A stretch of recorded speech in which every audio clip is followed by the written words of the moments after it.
안녕하세요. 저는 지방 소도시에서 작은 반찬 가게를 운영하며 살고 있는 40대 후반의 평범한 주부 지은이라고 합니다.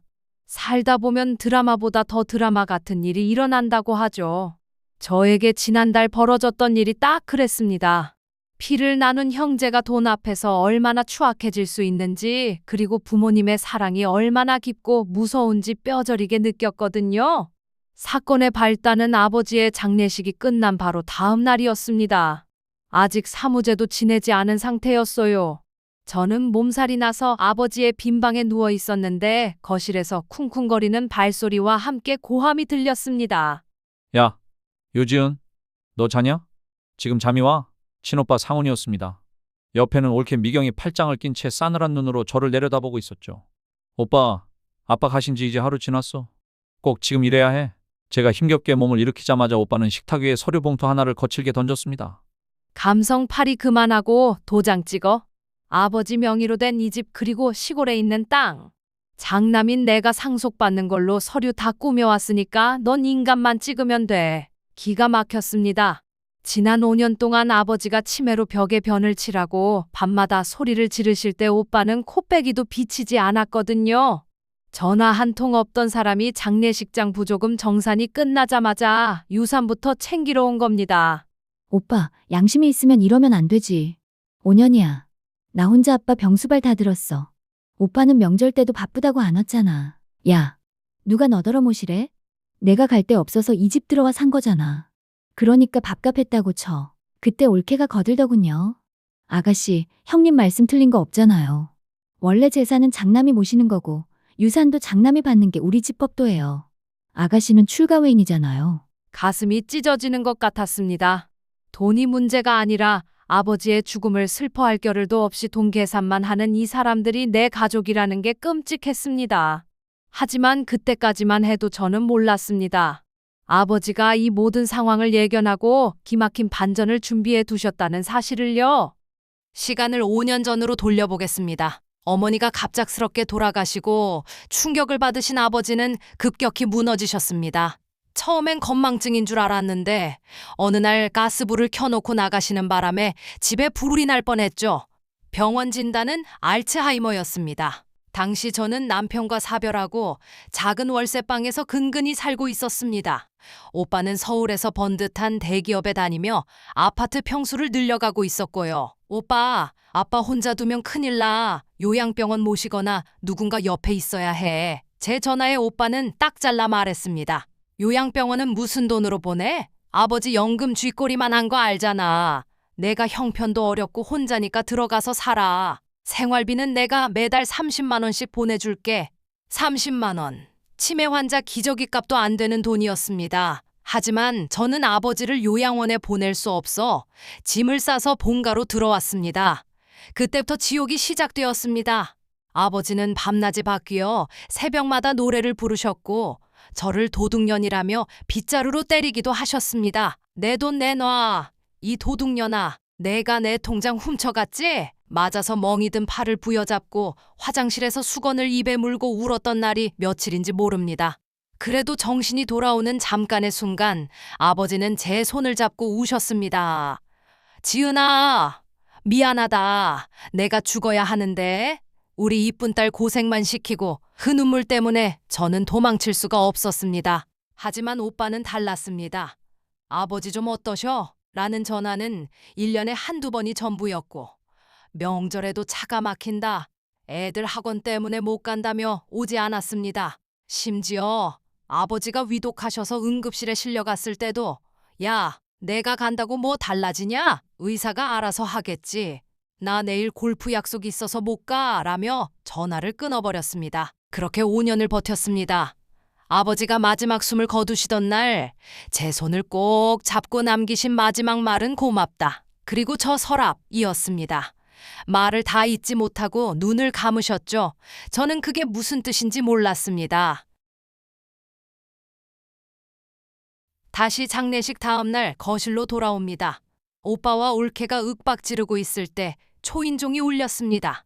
양복을 입은 중년 남성이 들어왔습니다. 아버지의 오랜 친구이자 법무사인 김 변호사님이었습니다. 상훈군, 지은 양, 고인의 유언장이 여기 있습니다. 오빠의 눈이 번뜩였습니다. 변호사님, 유언장이라니요? 아버지가 치매셨는데 그게 효력이 있습니까? 어차피 장남인 제가 다 갖는 거 아닙니까? 변호사님은 차분하게 안경을 고쳐 쓰시며 말씀하셨습니다. 아버님이 정신이 온전하실 때, 그러니까 치매 초기 진단을 받자마자 공증까지 다 받아두신 법적 효력이 확실한 유언장입니다. 오빠와 올케는 침을 꿀꺽 삼켰습니다. 저도 긴장이 되더군요. 변호사님이 봉투를 뜯고 유언장을 읽어내려갔습니다. 나 김철수는 내 명의의 모든 재산을 다음과 같이 분할한다. 첫째, 현재 거주 중인 시가 8억 상당의 2층 단독주택과 예금 5천만 원은 장남 김상훈에게 상속한다. 그 말을 듣는 순간 오빠는 만세를 불렀고 올케는 입을 틀어막으며 좋아했습니다. 저는 솔직히 배신감이 들었습니다. 5년을 똥오줌 받아내며 모신 건 저인데 코빼기도 안 비친 오빠에게 집을 다 주시다니요. 다리에 힘이 풀려 주저앉을 뻔했습니다. 변호사님이 계속 읽었습니다. 둘째, 내 딸 김지은에게는 내방 장롱 깊숙이 보관된 낡은 가죽 가방 하나와 그 안에 든 내용물 일체를 상속한다. 정적이 흘렀습니다. 가방? 가죽 가방? 오빠가 코웃음을 쳤습니다. 푸하하, 야, 지은아 들었냐? 아버지가 너한테 명품 가방 하나 남기셨나 보다. 그거 팔면 밥값은 나오겠네. 올케도 비아냥거렸습니다. 어머, 아버님도 참. 그래도 따님이라고 기념품은 챙겨주셨네요. 아가씨, 축하해요. 저는 눈물이 핑 돌았습니다. 돈이 탐나서가 아니라 아버지에 대한 야속함 때문이었습니다.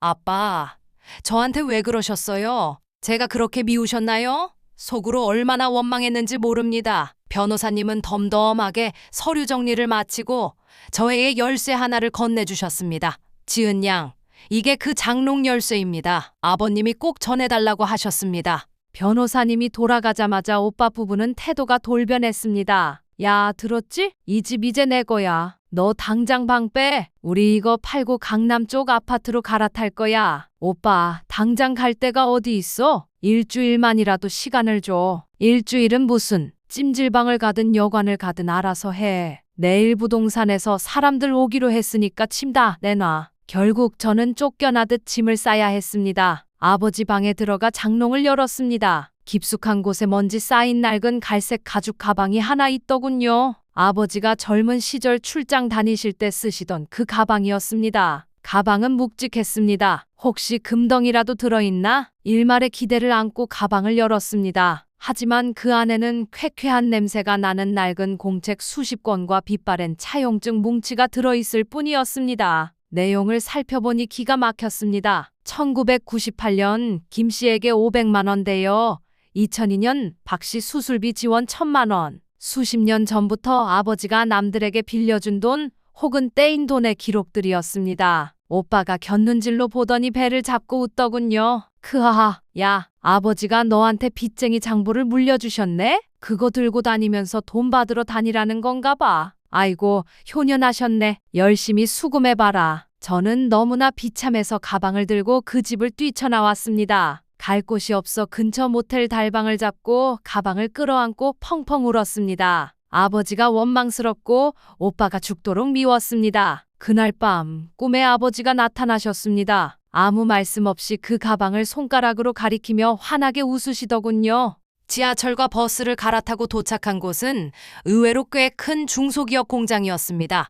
경비실에서 김철수 씨 따님 되시냐고 묻자 갑자기 사장실로 직통 연락이 닿았습니다. 잠시 후 회장님이라 불리는 노신사가 버선발로 뛰어나오셨습니다. 아이고, 자네가 철수 형님 따님인가? 세상에, 형님 가신 줄도 모르고. 그분은 제 손을 잡고 눈물을 흘리셨습니다. 사연을 들어보니 놀라웠습니다. 20년 전 이 공장이 부도 위기에 처했을 때 아버지가 퇴직금을 털어 아무 담보도 없이 돈을 빌려주셨다는 겁니다. 덕분에 회사가 살아나 지금은 연매출 수백억의 기업이 되었다고 했습니다. 제가 형님께 은혜를 갚으려고 몇 번이나 찾아갔는데 형님이 극구 사양하셨네. 나중에 자식들이 찾아오면 그때나 챙겨주라고. 근데 따님이 오셨구만. 최 회장님은 즉석에서 봉투를 하나 내미셨습니다. 이건 그때 빌린 원금에 내가 그동안 갚지 못한 이자를 합친 걸세. 그리고 우리 회사 주식 일부를 형님 명의로 해둔 게 있는데 그걸 자네에게 양도하겠네. 봉투에 든 수표는 3억 원이었습니다. 그리고 주식 가치는 10억 원이 넘는다고 했습니다. 저는 손이 떨려 말이 나오지 않았습니다. 이게 끝이 아니었습니다. 장부에 적힌 사람들은 모두 아버지가 결정적인 순간에 도움을 준 은인들이었습니다. 유명 한식당 대표님은 자네 아버지가 가게터를 잡아주셨다며 저에게 2호점 운영권을 주겠다고 하셨고, 시골의 땅 부자는 김영님 덕분에 산 땅이 개발되었다며 땅의 일부를 떼어주겠다고 나섰습니다. 아버지가 남긴 낡은 가방은 빈 문서가 아니라 아버지가 평생 덕을 쌓으며 만들어둔 인맥과 신용의 보물지도였던 것입니다. 오빠는 겉모습만 보고 8억짜리 집을 택했지만 저는 아버지의 삶 그 자체를 물려받아 수십억의 가치로 돌려받게 된 것이죠. 그로부터 3개월 후 충격적인 소식이 들려왔습니다. 오빠가 상속받은 그 2층 집. 알고 보니 아버지가 제 병원비와 생활비 때문에 담보대출을 한도 끝까지 받아놓은 상태였습니다. 게다가 집이 있는 구역이 재개발이 취소되면서 집값이 반토막이 났고, 오빠는 급하게 집을 팔려다 헐값에 넘기고 빚잔치를 해야 했습니다. 거기다 오빠는 주식 투자까지 실패해 다니던 회사에서 명예퇴직을 당했고, 올케와는 이혼 소송 중이라는 소식이 들려왔습니다. 어느 비 오는 날 제 가게 앞으로 꾀죄죄한 몰골의 오빠가 찾아왔습니다. 지은아, 오빠 밥 한 끼만 주라. 옛날에 그 기세등등하던 모습은 온데간데 없었죠. 저는 따뜻한 국밥 한 그릇을 말아주었습니다. 그리고 최 회장님께 받은 주식 배당금으로 새로 마련한 제 아파트 등기 권리증을 슬쩍 보여주었습니다. 오빠, 아버지가 나한테 남긴 가방 넝마가 아니었어. 아빠가 평생 심어둔 씨앗들이더라. 오빠는 아빠를 짐짝 취급했지만 나는 아빠를 끝까지 지켰잖아. 이건 그 대가야. 오빠는 국밥을 먹다 말고 엎드려 통곡했습니다. 아버지, 제가 잘못했습니다. 저는 오빠를 용서하지는 않았습니다.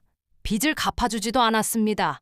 다만 굶어 죽지는 않게 반찬은 챙겨주겠다고 했습니다. 스스로 일어서서 죗값을 치르는 게 아버지의 뜻일 테니까요. 여러분, 부모님의 유산은 통장에 찍힌 숫자가 전부가 아닙니다. 부모님이 어떻게 사셨는지 그 삶을 존경하고 기억하는 자식에게 진짜 복이 온다는 걸 저는 이번에 확실히 깨달았습니다. 오늘 밤 부모님께 안부 전화 한 통 드려보는 건 어떨까요? 지금까지 제 긴 사연 들어주셔서 감사합니다.